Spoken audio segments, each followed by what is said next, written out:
Tantor Audio, a division of Recorded Books, presents The Mortician's Daughter, 3 Heartbeats Away, by C.C. Hunter. Narrated by Amy Mcfadden. Chapter 1. If you aren't going to talk, just leave. All that blood is ruining my appetite. I plop the quart of ice cream on the table. My spoon, glazed with a thin coat of ice, drops to the tile floor with a frozen clink. The sharp sound vibrates through the kitchen and frays a few more of my nerves, and I don't have many left. I look up at the dead bride who's been standing silently in front of me for 5 minutes. "It is kind of a lot, isn't it?" Her tone rings sarcastic as she glares down at the front of her gown. My gaze follows hers to where the knife protrudes out of her chest, and I choke down a toe-curling scream. I should be used to seeing crap like this, but I'm not. The chill that comes with the dead has officially turned my blood to slush. While I can still move, I pop up from the chair, recap the quart of Rocky Road, and shove it back into the freezer, which, by the way, is warmer than the kitchen. For some reason, this ghost is colder than the rest. I've been helping the dead pass over for 1 year and 8 months, but I'm still not spirit-savvy enough to know what that means. Last week, she showed up, claiming she has info about my mom, who died when I was 4. But the dead bride will only talk if I promise to help her. Problem is, she won't tell me what kind of help she needs until I give my word. I'm guessing it has to do with whoever stuck that 10-inch knife in her heart. But then again, her killer might already be in jail. I can hope, right? Finding murderers is way above my pay grade, especially considering I don't get paid. "What do you need help with?" I ask, again. "So, that boy in the hospital broke your heart, huh?" She smiles, as if my pain makes her giddy. "Isn't that your 4th quart of ice cream in 2 days? What is she, the ice cream police?" "That isn't what we need to be talking about," I say, when what I want to say is, "Doesn't look as if your love life turned out so well either." But I'm not a smartass. Well, I am. I'm sort of a closet smartass. But she's right about the boy. He broke my heart. When I met Hayden, I thought he was a ghost, but it turned out he was only in a coma, which explained why his spirit always felt warmer than the others. The real Hayden woke up in the hospital 2 days ago and doesn't remember me. How could he forget? How, when we spend hours bonding, kissing, sharing secrets? How, when he saved my life twice, and I'm pretty sure I had a hand in saving his? Isn't that memorable? Bridezilla moves closer. Ice forms on my lips. "Was that other girl who showed up his girlfriend?" I refuse to answer. Hayden never told me about his girlfriend, Brandy, which is why I'm pissed at him. Yeah, I found out he dated her, but because he never mentioned her, ever, I just assumed it wasn't serious. I just assumed when he woke up, we'd be together. That he'd love me, like he said he did. The spirit's silver blonde hair, hanging in loose curls, sweeps over the knife, and the tips of her hair soak up blood, becoming heavier. She props a hand on her hip with attitude, and with the knife poking out of her chest, she comes off like a real badass. And while I might be a closet smartass, I don't have a badass bone in my body. But I fake it pretty good sometimes. She makes a hissing sound. "I need your promise you'll help me." I don't make promises before I know what they include. So, either start talking or start walking. I spot Pumpkin, my orange tabby, hiding and shivering behind the garbage can. Ghosts aren't his thing. To escape the freezer burn feeling, I move to pick the spoon up off the floor and drop it in the sink. The wooden block displaying 10 of our sharpest knives steals my attention, and the image of the knife in the bride's chest fills my head. I wouldn't be so quick to send her packing if I wasn't pretty sure she was blowing smoke about having mom info. She undoubtedly heard me talking about all my unanswered mom questions. Questions I'm hoping to get answers to today, when Kelsey and I go on a road trip to a certain artist's gallery where one of my mom's paintings is on exhibit. I'd found 6 paintings by that same artist, signed only as Sam, in our attic. My mom had collected his work. Promise you'll do what I say, or I'll take everything I know about your mom back to my grave. Obviously, the spirit thinks she needs to blackmail me into helping her. She doesn't. Helping the dead is what I do. Not all by choice, mind you. I didn't ask for this unpaid gig. My next breath sends ice crystals into the air. Shivering, I turn around and pull my arms into my sleeves of my navy sweater. Who did that to you? I gaze at the knife. Is that what this is about? Her lips, a dead blue color, turn downward. You're wrong, you know. Wrong about what? My teeth chatter. Everything you believe about your mom? Everything. The fury in her voice sounds angsty and personal. Did you know my mother? Her eyes tighten to slits. For the first time, I notice her irises are silver. Scary silver. And with her pinpoint black pupils, she reminds me of a snake. A venomous one. She moves in and puts her face in mine. I take 1, 2, 3 steps back. Then I watch in horror as she pulls the knife from her chest and holds it in front of me, as if looking to give the blade a new home. Blood drips from the tip, freezes midair, then falls to the floor with tiny clinks. At first the spirits were non-kinetic. They couldn't move anything, so no real harm could come to me. But my last ghost had been able to move things. He claimed it was only when he was really angry, and this spirit seems pretty pissed. What if she can move a real knife right into my chest? The doorbell rings. It must be Kelsey. I look at the bride. Leave. I push the word from my frozen lips. Don't come back until you're willing to talk, and threatening me won't work. Worried she'd use my fear against me, I pretend I'm all sunshine and roses. Yet as I move to the door, I imagine the pain of a knife plunging into my back. See why I don't like this gig sometimes? A clanking, clattering sound echoes in the kitchen. Flinching, I look back just as Pumpkin comes hauling ass across the tile, slides over the wood floor, then darts under the sofa. He probably knocked over the trash can again. I stop in front of the door and take deep breaths to rid myself of panic. Kelsey doesn't know about my connections to the dead, but she's darn good at reading my emotions. The knock sounds again. I open the door. Sorry, It's not Kelsey.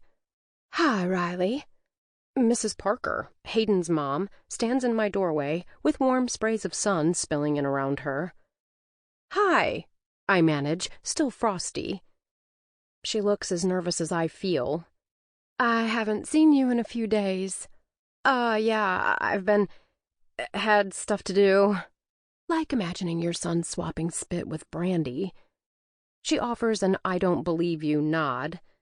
I think she suspected I was hurt when Brandy showed up in Hayden's hospital room and tongue-kissed her son, the same son whom I've been falling in love with for the last few months. The worry in her gaze grows intense, and I feel it bounce from her eyes to my heart. Is Hayden okay?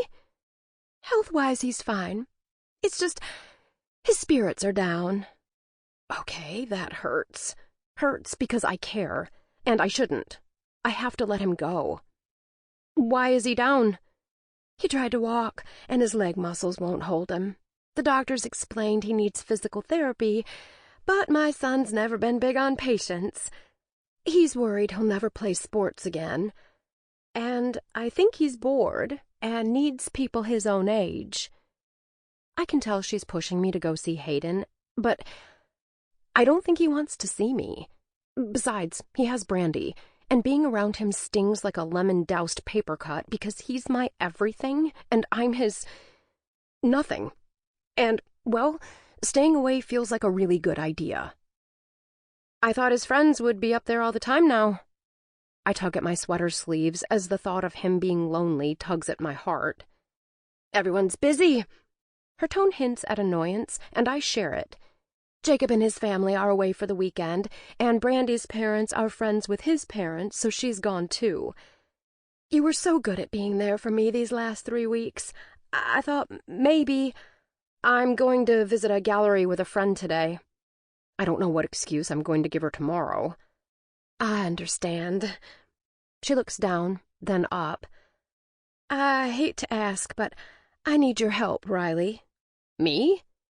They think he'll come home from the hospital in a few days, but he'll have physical therapy 3 times a week, and he can't drive. I had to get a job, or I'd lose the house. She wrings her hands some more. My husband and I have been separated for over a month. We're getting a divorce, and he hasn't been nice about the financial situation. I'm sorry, I say, but I'm really not. Not about the divorce. Hayden told me he caught his stepdad cheating on his mom. It was what he and his mom had been arguing about when he tore out of his house and had the wreck that left him in the coma. It's been a long time coming. She blinks away the emotion in her eyes. Anyway, I got lucky when the law firm I worked for several years back had an opening, but they'd only take me back if I'd work full-time and if I'd start immediately. It's a 9-to-6 job, and someone has to be there for Hayden. Surely Jacob or Brandy could... He wants you. He wants you. He wants you. Her words ring in my ears. My heart opens up, and I swallow to keep the tears from climbing up my sinuses. Did Hayden remember me? Me? He said that? She nods. I'll pay you, of course. She puts a hand over her heart, lending emotion to her words. Please say you'll do it. A shutting car door sounds behind her, and is followed by Kelsey's footsteps tapping up my walkway. Mrs. Parker looks back. Hi, Kelsey. Hi. Surprise flashes in her expression. How's Carter? He's... Mrs. Parker holds up a hand. He's awake, but he wants to be called Hayden now.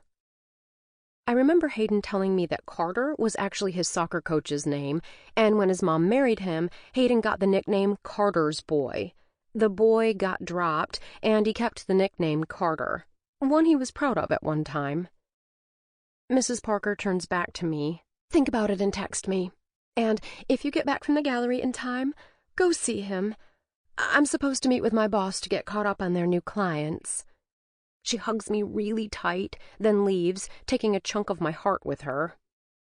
I go back inside. Kelsey follows. The deadly cold lingers in the air. We barely get into the living room before she asks, "Think about what?" I confirm the kitchen is ghost-free before answering.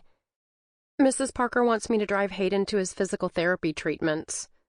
Kelsey's mouth drops open. You aren't going to do it, are you? I shrug. She cocks her head and gives me her explain this shit expression. I get a lot of those from her. You said you felt awkward hanging with him because of Brandy. Yeah, I told Kelsey about Brandy and Jacob being at the hospital the day Hayden woke up.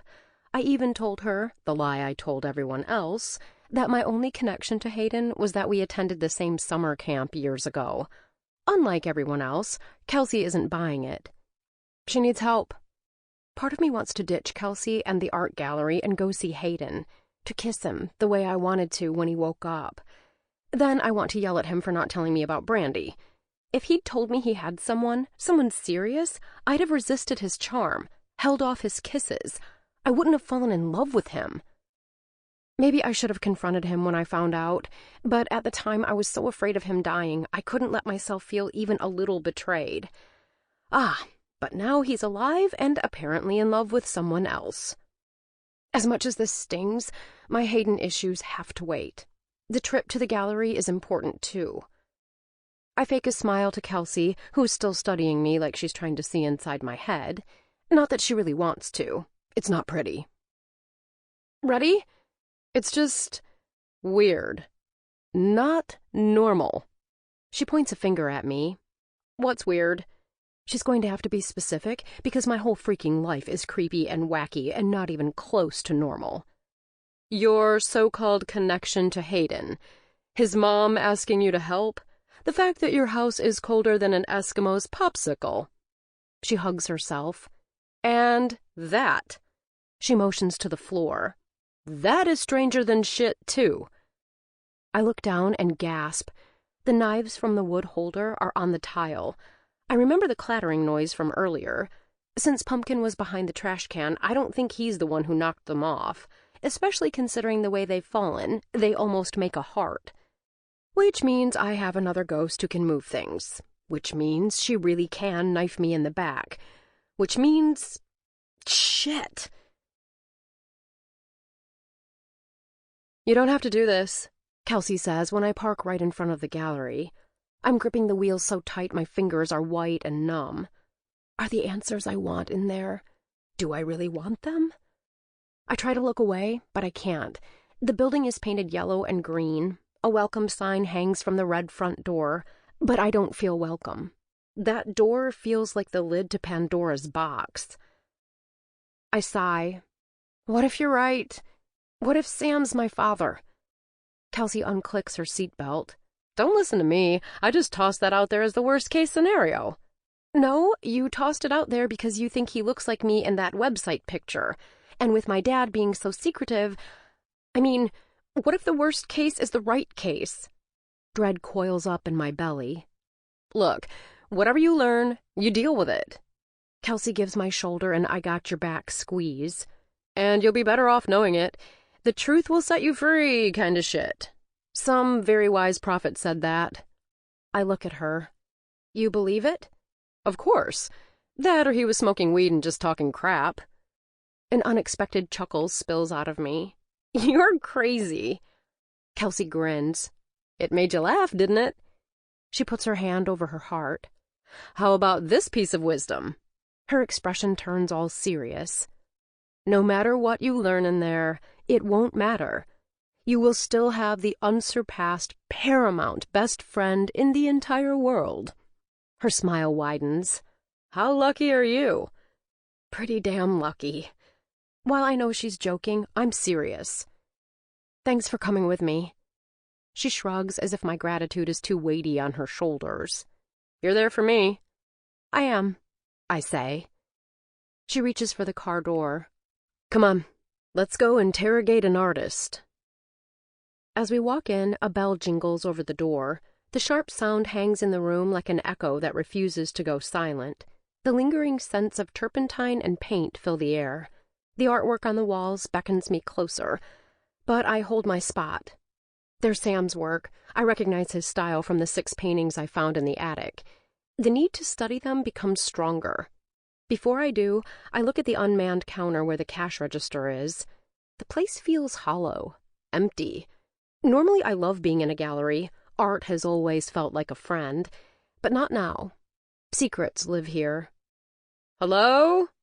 Kelsey's voice is swallowed up by the high ceilings. Just a minute! A voice floats in from the back room. A female voice. I stand there fighting the urge to turn and run like hell, all while feeling Sam's paintings luring me closer. A girl, not much older than us, walks in. Can I help you? Just looking. Then I force myself to ask, Is Sam in? No, there was a family emergency. Oh. I'm not sure if it's disappointment or relief I feel riding my sternum. A phone on the counter rings. Feel free to look around. I step closer to Kelsey, who dips her head down and whispers, Sorry. Yeah. Kelsey looks around. Say what you want, but if these are all his, he's a good artist. I know. I relent and move closer to the paintings. Some are modern, some have a bit of realism. The mix is similar to the ones at my house, but these are better. Sam's work has improved. I walk along the wall. All of them are signed by Sam. Then I realize what I don't see. Mom's painting, the one I saw in the snapshot on the website. It's not here. I remember the painting was in the image of Sam giving art lessons. The door that the girl walked through is ajar.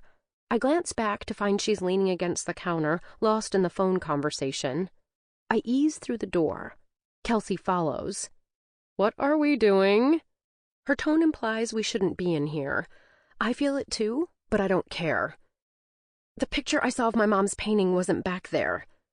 It's a big room, set up with easels, definitely where art classes are given. My gaze shifts from wall to wall. Then, from across the room, I see it. The painting is of a porch scene. It shows a white rocking chair with a cat curled up in the seat and a pot of flowers, red flowers with white centers. Beside the flower pot are 2 pairs of flip-flops. One pair is a kid's and the other an adult's. Something about the way the flip-flops are touching hints at emotion. The painting portrays a lazy Sunday afternoon kind of affection. To me, it says, love. Did you love me that much, Mom? I can feel that day. I think I lived it. I walk closer, lured by the memory of Mom in front of an easel, looking so content as she carefully brushes paint on the canvas.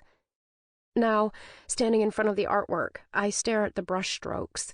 Then my gaze lowers to the right-hand corner, where I'm expecting to see my mom's name, Ashley Smith. What the hell? I snap. What? Kelsey moves closer. I look at her. Sam signed it. My mom painted it. I remember seeing her paint it. I was there. I was young, but I remember. Why would he put his name on my mom's painting? Kelsey leans in and looks at the name. Maybe they both painted one? You said you found photographs of some of the paintings. Maybe she took his classes, and the whole class painted the same thing. I don't believe it. I want to believe this is Mom's creation, that it's personal, that those flip-flops are ours, that the painting means Mom loved me. My next gulp of angry air burns my lungs. I feel the dead cold. Turning, I see the bride standing by one of the easels. Her eyes are back to being snake-like, tight, angry, poisonous. Anger rolls off her as she swings her arms out. The clattering of an easel falling to the floor echoes through the empty classroom. You see? Her silver eyes stare at me with malice. You got it all wrong about your mom. Wrong about what? Shit! Kelsey hugs herself and stares at the easel on the floor. The gallery employee pops into the doorway. Everything okay? The ghost knocks over another easel, then she kicks the empty canvas, sending it skidding across the floor. Crap! It's happening again! The girl jumps from one foot to the other. The cold sneaks through the yarn of my sweater and bites into my skin. I look from the gallery attendant back to the bride. She's smiling as if she's won. What's happening again? Kelsey stares at me as if I know the answer. The gallery's haunted, the girl screeches. I told Sam, I don't do ghosts. She runs off. Her hurried footsteps play like scary music in a movie. Kelsey grabs my elbow. Let's get the hell out of here. Chapter 2.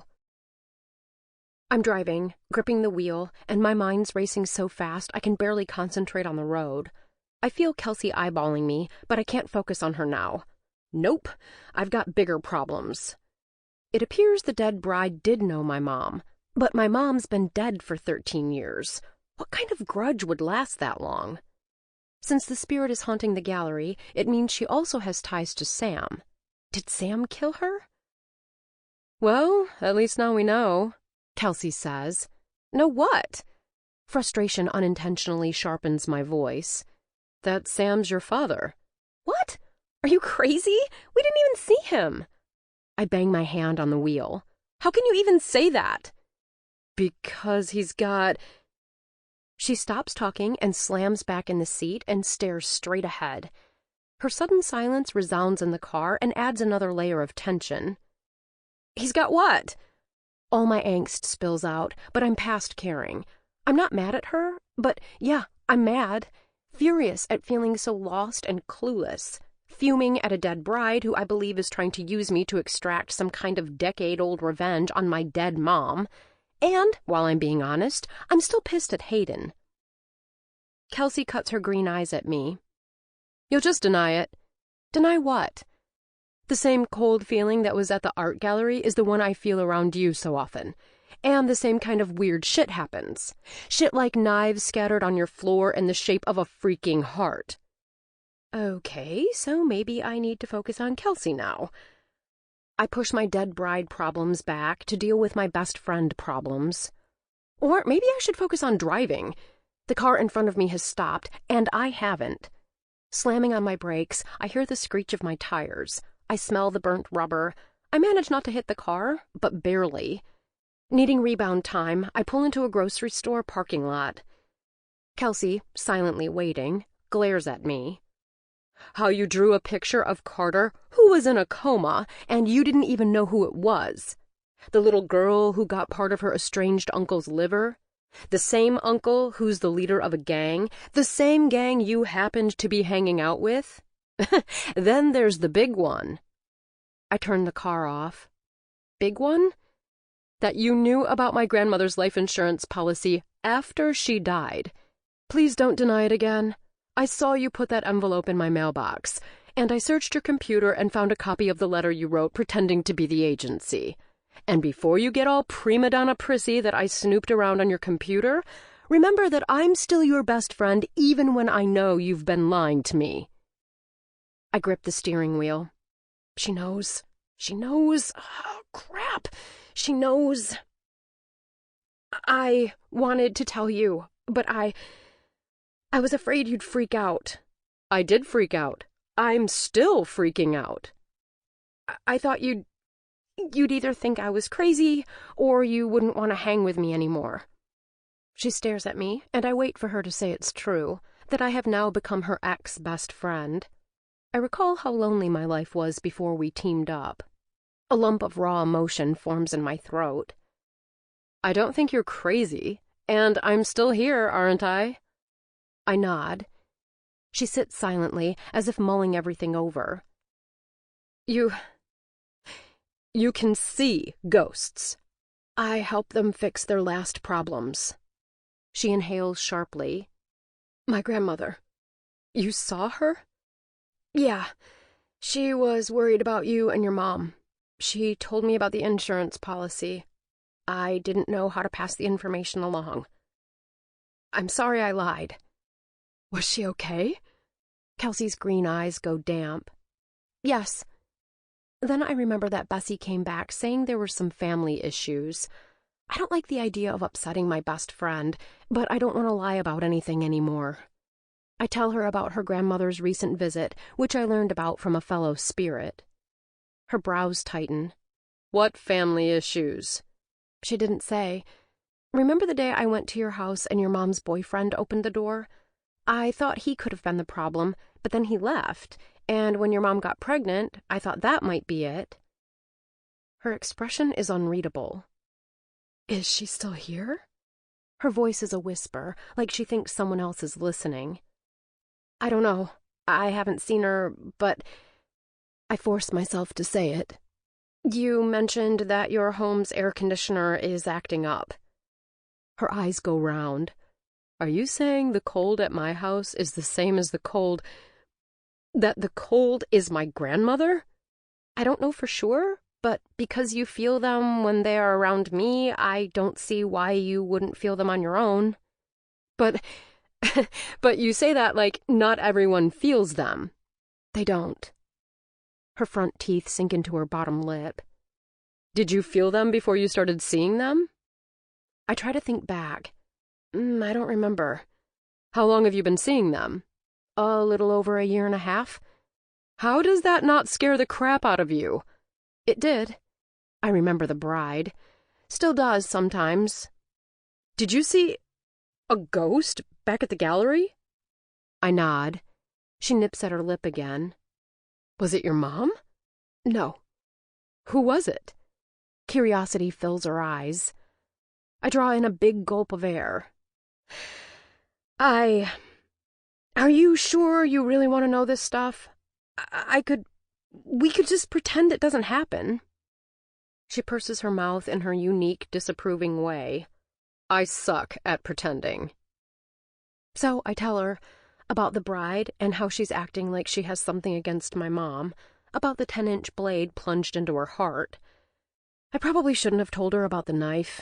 She sits there, not blinking, not breathing. Then she exhales. The knives on your floor. Did she... Her voice creeps down to a spooky low whisper. I nod. Her olive skin goes ivory. How have you kept from shitting your pants? I consider my answer. I guess it's 'cause none of them have actually hurt me yet. I don't like the emphasis you put on yet. Me either. But I offer her a better answer, one I almost believe. I really don't think they're out to hurt me. They're desperate, and that makes them scary. She exhales in a loud, I don't like this kind of way. Sample complete. Ready to continue?